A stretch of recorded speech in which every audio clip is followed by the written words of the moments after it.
So what has happened so far and what is to come? So as of 12/31/2020, the FFCRA technically expired. That was the Families First Coronavirus Response Act, which compelled employers to provide emergency paid sick leave to employees, up to 80 hours of emergency paid sick leave for the employee to either take care of themselves if they were diagnosed with COVID or to take care of a loved one, and up to an additional 10 weeks of emergency FMLA in the event that their child's school is closed. That's FFCRA, that expired as of 12/31. I will get into some details on the COVID relief bill that passed regarding FFCRA in a few minutes. The employer Social Security tax deferral option, which was available to companies that did not take PPP loans in 2020, that also expired as of 12/31. The employee Social Security tax deferral option, which was the option that the Trump administration had made available back in the fall, where you could allow your employees to defer their payment of their Social Security tax until 2021. That program also expired as of 12/31. The 2020 Employee Retention Tax Credit also expired as of 12/31. As of the moment, all loans from the first PPP program, the first 2 rounds of PPP funding, all loans were issued. The second round of PPP funding back in, I think it expired in July 31st was the last date on which loans could be issued. That still had, I think, around $200 billion left in it at the time that the program expired. There's now 3 PPP forgiveness applications, including a recently revised, just yesterday, the SBA posted the new version of the 3508S PPP forgiveness form, which is the simplified forgiveness form. And now the 3508S applies for PPP 2 funding, applies to all loans issued that were $150,000 or less. I actually also think that it applies to PPP round 1 funding, now that I'm thinking about it. You should be able to use the 3508S to request forgiveness, even if you are requesting forgiveness on a round 1 PPP loan, if your loan was $150,000 or less. One question that's come up a lot in light of the fact that your employee retention tax credit in 2020, now there's overlap that needs to be taken into account with your PPP loan when you request forgiveness.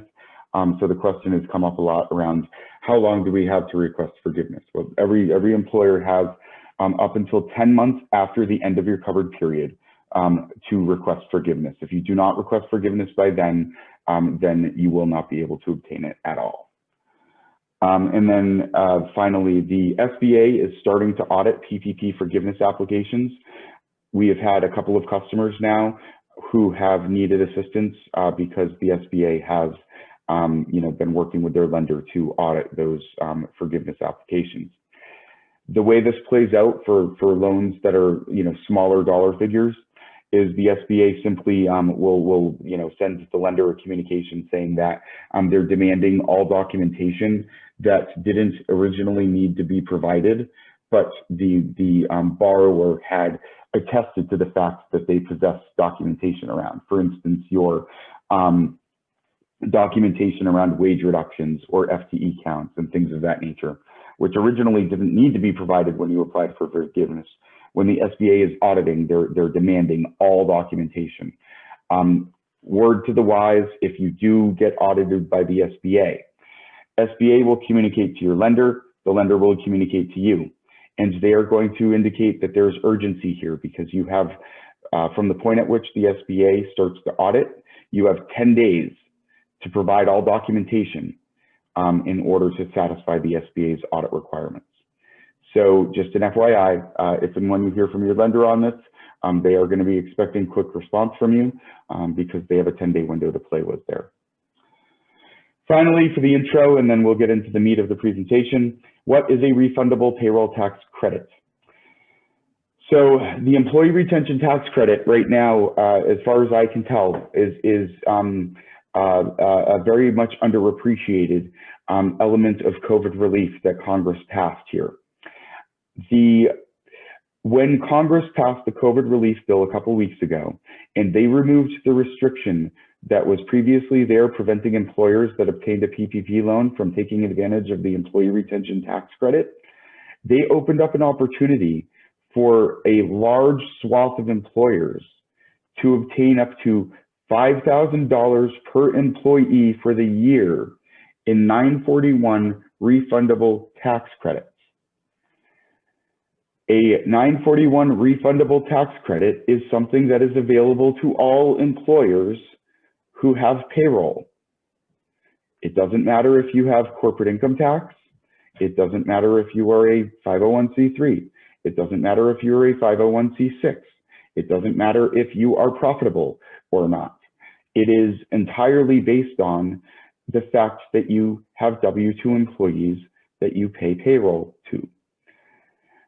A refundable 941 payroll tax credit means that once the data is processed with the IRS to realize the credit that you're entitled to. So for instance, when we process the 941X for Q2, and it still remains to be seen, we're awaiting guidance from the IRS on exactly how we go about claiming the credit, but 95% chance it will be through the 941X.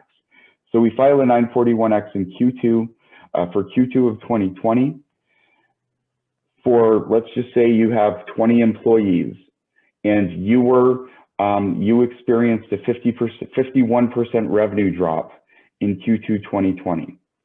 That means that you would qualify for the employee retention tax credit for the entirety of Q2. Let's say you have 20 employees and $5,000 a pop. $5,000 times 20, that's $100,000 in employee retention tax credits that you're entitled to. We process a 941X indicating that you're entitled to $100,000 in 941 tax credits, and the IRS will recognize the credit on account, and then at some point they'll be looking for guidance on what to do with the credit. Do we roll it over into the next quarter, or do you want us to cut you a check? That is what a 941 refundable payroll tax credit is. So right now, any employer that was forcibly shut down partially or fully due to regulatory authorities last year, or any employer that had more than a 50% revenue drop is entitled to, with some exceptions, is entitled to the employee retention tax credit. So I just want to emphasize what a refundable payroll tax credit is. If you ever hear the words refundable payroll tax credit, that should be, that should be music to your ears, and you should be more than willing to spend a few minutes trying to figure out whether or not you possibly could qualify for that.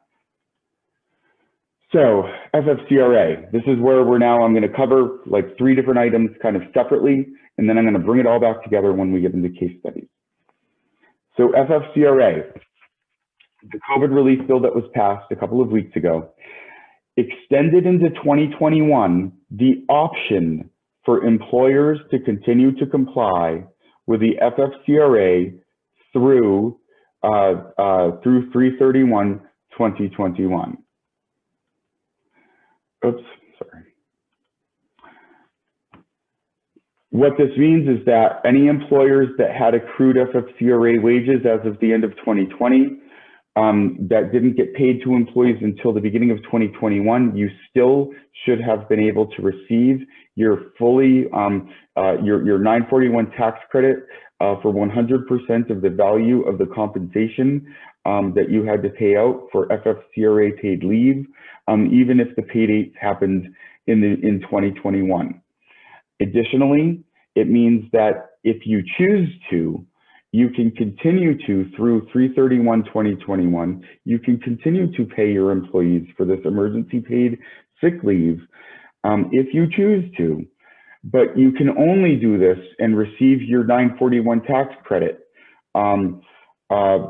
insofar as you adhere to the balances that you were obligated to provide when FFCRA was originally passed back in the spring of 2020 you are not allowed to give any additional hours of emergency paid sick leave to any employees beyond that original balance, but you can still pay on the balances that remain if you choose to.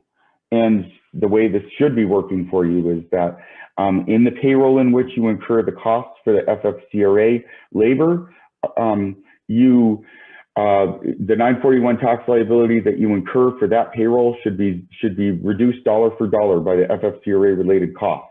And that now does apply through the end of March if you choose to continue to comply with FFCRA. And this is important in the context of the employee retention tax credit, because as you'll see in a few minutes, one of the key factors to keep in mind here is that you cannot double dip.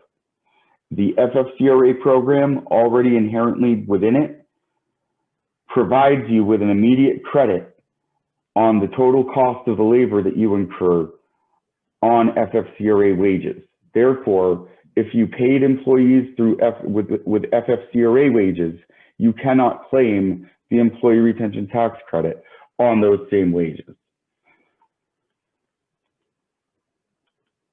So the employee retention tax credit in 2020.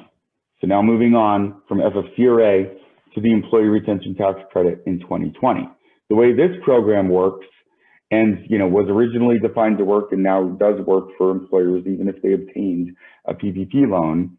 The rules are that your organization must have been forced to fully or partially suspend operations during any calendar quarter in 2020 because of governmental orders limiting commerce or group meetings due to COVID-19. And I'll clarify on that. It actually means that you were forced to fully or partially suspend operations on or after March 13th, 2020 through the end of the year. That is one of the prerequisites or one prerequisite that will make you qualified to receive the ERTC in 2020. If you do not qualify because of that reason, then you might qualify due to a significant decline in gross receipts. So what is a significant decline in gross receipts?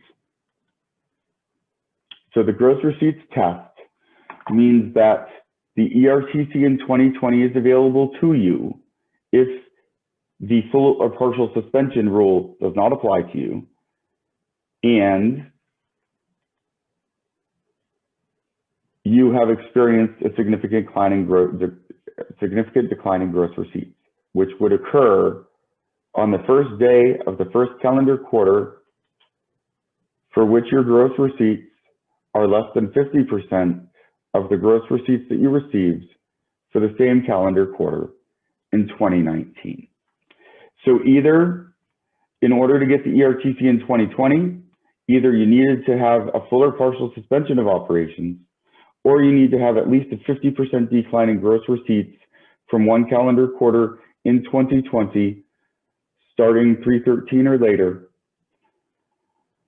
when compared against the same calendar quarter in 2019. If either of those two situations apply to you, then you qualify for the ERTC in 2020 with some very limited exceptions. There are exceptions around certain types of employers that don't qualify.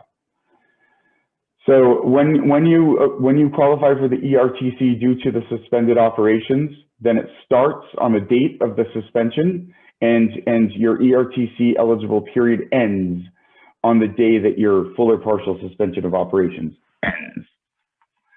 And the ERTC is not available on wages that were paid prior to 3/13/2020, no matter what, across the board. So well, what is it exactly? The ERTC, the Employee Retention Tax Credit for 2020, is a refundable payroll tax credit on 50% of the first $10,000 paid to any employee during the eligibility period.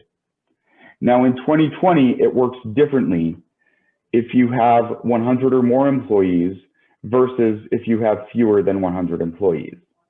So for companies that have 100 or more employees in 2019, the 2020 ERTC is available to you on qualified wages paid during periods of suspended operations on wages that you paid for people to not work. So basically, whatever wages you paid while your operations were suspended, in order for those people to continue to receive income but not work, that is what you can get your ERTC on if you have 100 or more employees in 2019 and you are claiming the ERTC for 2020. You can only count the wages up to the amount that the employee would have been paid for working an equivalent duration during the 30 days immediately preceding the period of economic hardship. So the calculation here is a little complicated for the employers that have 100 or more employees. For those that have less than 100 employees, however, it's very simple. The ERTC applies to all qualified wages paid during the eligibility period up to the threshold of $10,000 per employee for the calendar year 2020. Now, as I said before, there is no double dipping, okay? So if you paid for labor through FFCRA, then you cannot get an employee retention tax credit on that same labor cost. Additionally, if you paid for labor with PPP money, you cannot get the employee retention tax credit on the labor that you paid for with PPP money. Additionally, if you otherwise have received CARES Act grant money from, there's very likely considerations that you need to give to money that you may have received from, say, the LTC Stabilization Fund for nursing homes and other organizations like that. There's very likely considerations that you might need to give to monies that that you receive for various purposes. You know, the Main Street Relief Fund that was done here in New Hampshire is different, because basically the Main Street Relief Fund, the grant money that you receive there is basically revenue, and the payroll costs that you incur or pay for with that money is standard payroll cost that works just, you know, like it would work if it were regular revenue. And you can obtain the employee retention tax credit on payroll costs that you incurred, that you paid for with that kind of grant money, because it is fully taxable revenue, both at the federal and the state level. There are considerations that would need to be given to grant monies received by 501c3 nonprofits, very likely because the source of the grants, you know, you're going to need to, the grant funding for nonprofits has a lot more stringent strings attached to it, and the reporting around that you're going to need to provide to the source of the grant money in order to justify what you spent it on is a lot more severe than it is for the way the Main Street Relief Program worked. So, so that said, again, no double dipping, generally speaking. So it should be pretty straightforward on that concept. Now, it does enormously complicate how do we actually calculate what you're entitled to for the ERTC, but it does not make it impossible by any means. And given the dollars that we're talking about, it is worth taking the time to figure it out.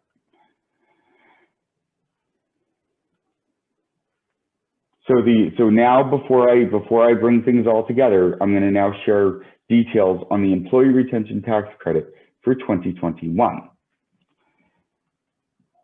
Okay, just checking the time. So the COVID relief bill that passed a couple of weeks ago extended the ERTC through the first 2 quarters of 2021, but not only did it extend the program, it also significantly expanded the program, both in the total dollars available for you to receive and the types of employers that can participate. So originally, the tax credit rate was 50%. It was a 50% credit on the first $10,000 that you paid to any employee. Now the credit is 70% of qualified wages, not 50%. It It also lowers the eligibility thresholds for employers to participate. So last year, in order to get the ERTC in any calendar quarter, if you didn't have full or partial suspension of operations, you would have needed to have at least a 50% decline in gross receipts from one calendar quarter compared to the same quarter in the prior year. With the 2021 ERTC, the decline in gross receipts is now 20% or more. It also provides a safe harbor for employers to use the prior quarter gross receipts to determine eligibility. What this means is that there's two ways to determine whether or not you qualify for the ERTC in Q1 of 2021. One would be looking at your gross receipts from Q1 of 2021 compared against Q1 of 2019. And if you have more than 20% reduction, then you qualify for Q1 of 2021. However, you wouldn't know that until the quarter has ended, in which case the only way for us to get the credit would be through the filing of the 941 and whatnot. You could, however, use the safe harbor to determine whether or not you qualify for the ERTC in 2021. And that safe harbor is, if in the preceding calendar quarter, in this case Q4 of 2020, you experienced at least a 20% decline in gross receipts when compared to the same calendar quarter 2019. So again, if Q4 2020 compared to Q4 2019 results in gross receipts that are more than 20% below what they were in 2019, then you could qualify for the ERTC for Q1 of 2021. And this is a big deal because the ERTC money in 2021 is even bigger than it is in even bigger than it was in 2020. So the limit on eligible employee creditable wages is increased from $10,000 per year to $10,000 per quarter. So let's think this through for a second. We've increased the qualified wages, or the credit on the qualified wages, from 50% to 70%. And we've also increased the creditable wages that can be recognized, the threshold, from $10,000 per year to $10,000 per quarter. So if you do the math, if you end up qualifying for the ERTC in 2021 in both quarters, then you stand to receive up to $14,000 per employee in refundable 941 payroll tax credits for the ERTC in 2021.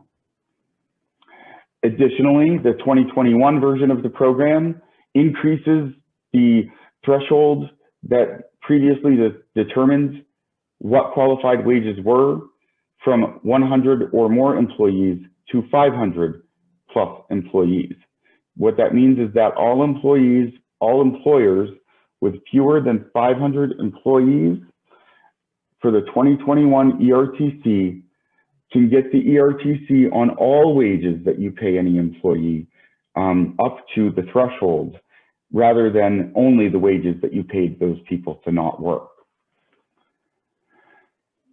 Additionally, for 2021, the program has expanded to include public universities, public hospitals, and certain public medical care providers who originally were not allowed to participate in the program in 2020. So we also have, for companies that have 500 or fewer employees, at any point during the quarter, you will be, well, as soon as the IRS revises the form, you will be able to use IRS Form 7200 to request an advance credit from the IRS on the wages that you will incur during the rest of the quarter, but have not yet paid. You can use the Form 7200 to request an advance on those wages, but that advance that you're requesting has to be based on what your total payroll cost was during the same quarter in a previous year. So again, in this case, you could use 2019 or 2020 theoretically to actually request that the IRS advance you $50,000 of ERTC credit money. since you will have generated that amount of credit by the end of the quarter. So that's just something to keep in mind, because otherwise, the processing of these credits, the processing of the credit and the receipt of the credit is going to happen through the filing of a 941 or 941X, which means that at the soonest, you could expect to get your money back from the IRS at the soonest, I would say 60 days after the processing of the return in question.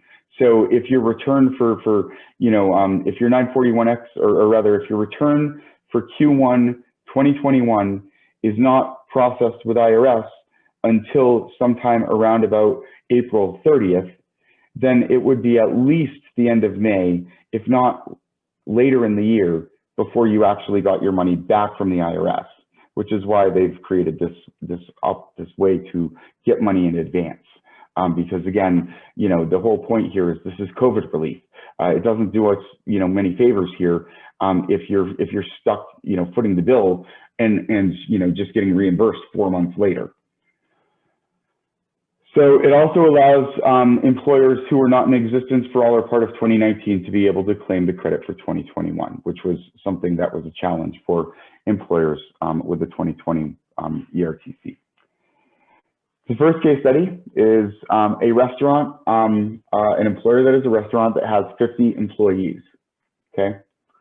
They took out a PPP-1 loan in 2020 for $400,000. They experienced a partial suspension of operations when indoor dining became prohibited due to the lockdown imposed by Governor Sununu in the spring of 2020. And further, their partial suspension of operations, continued, into beyond that because of the rules that were imposed upon them by the government, restricting the capacity. Originally I think it was 25%, then it was bumped up to 50%. But so long as there were rules in place that prevented the restaurant employer from allowing absolutely everybody that could fit into their building up to the fire code in there, so that they could service every one of them and generate revenue for every one of them, as long as there were rules in place that prevented that employer from doing that, then they were under a partial suspension of operations. So the total payroll cost for this employer from the first date of partial operations through 12/31/2020 was $1.75 million. They already applied for PPP-1 loan forgiveness, and their forgiveness application indicated that 100% of $400,000 was spent on payroll. They experienced a 35% revenue drop in gross receipts between Q4 2020 and Q4 2019. And they paid out $23,000 in FFCRA wages in 2020. So the conclusions here. Firstly, the employee retention tax credit is available, but not on the $400,000 of payroll costs that were paid for with PPP money, or on the $23,000 in FFCRA wages. Okay, so what does that really mean though? So the total ERTC available, assuming that from the point at which the last dollar of PPP money was spent, which let's just say hypothetically this employer had a loan disbursement date of say 4/20/20, which would make their covered period, 24-week period, covered period end sometime around like October 5th or something. But they spent the last dollar of their PPP money on payroll costs sometime around like September 1st. So basically, if this employer, if from September 1st through 12/31, this employer paid at least $7,500 to every individual that worked for them, every one of the 50 people, then they stand to receive 50 times $7,500 of qualified wages times 0.5, or $187,500 in refundable payroll tax credits for, in this case, for Q3 into Q4 of 2020. So again, just talking it through. Employer obtained $400,000 PPP loan. Employer already obtained loan forgiveness. So what we're going to do in that context in order to maximize our ERTC is we would do two things. It's not, one of them is not covered in this slide, but the first thing we would do is we would calculate the ERTC that you're entitled to from the first day of eligibility for ERTC through the date of PPP loan disbursement. So 100% of those wages would be qualified wages for the purposes of the ERTC credit. And then we look at the remainder of the year after you spent your last dime of PPP money through year end or through the end of your eligibility period and determine how much additional ERTC credit you're entitled to, and correspondingly file the 941Xs to get the credit processed and received by the IRS. So now we're going to look at the exact same example, except the employer had not yet requested loan forgiveness. And I just want to open your eyes to what the possibilities are.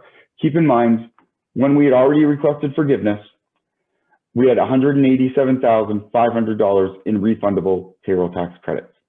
But what were the possibilities if we hadn't yet requested forgiveness? Oh, and also in this example, the ERTC for Q1 of 2021 is available. Okay, so example 2, restaurant with 50 employees, total PPP loan, $400,000, partial operation suspension due to in-room or in-house dining being restricted. Total payroll costs, $1.75 million. They did not yet apply for PPP-1 loan forgiveness, which means that we can be creative in what we report to the lender on what dollars of our PPP money we're going to say were spent on payroll versus what dollars of our PPP money we are going to say were spent on non-payroll costs. Just gauging my time. So again, this same, it's the identical situation except for the loan forgiveness question. So in this example, the ERTC of course is available as well. However, using a strategy in our loan forgiveness request, we could report things so that it would otherwise appear that wages that we otherwise might have stated were paid for with PPP money were not in fact paid for with PPP money, by instead claiming that 40% of our PPP money was spent on non-payroll costs. Now, of course, that does mean that if you're going to report 40% of your PPP money spent on non-payroll costs, you're going to have to produce bank statements and utility bills and rental agreements, all of this documentation. However, let's see how much money's on the line to justify, having to, gather up all of that documentation. So in this example, if we assume that all employees were paid at least $10,000 from the date of suspended operations, which would, in the case of the New Hampshire restrictions that were imposed on employers, I think it was like March 17th or 18th. As long as this employer spent at least $10,000 per person between March 17th or 18th through the end of the year, then they are entitled to 50 times 10,000, which is 500,000 times 0.5, which is a $250,000 refundable payroll tax credit. And I suspect that it's worth $67,500 to gather up the utility bills and the rental statements and all of the other documentation that you would need in order to justify the 40% of your money that was spent on non-payroll costs.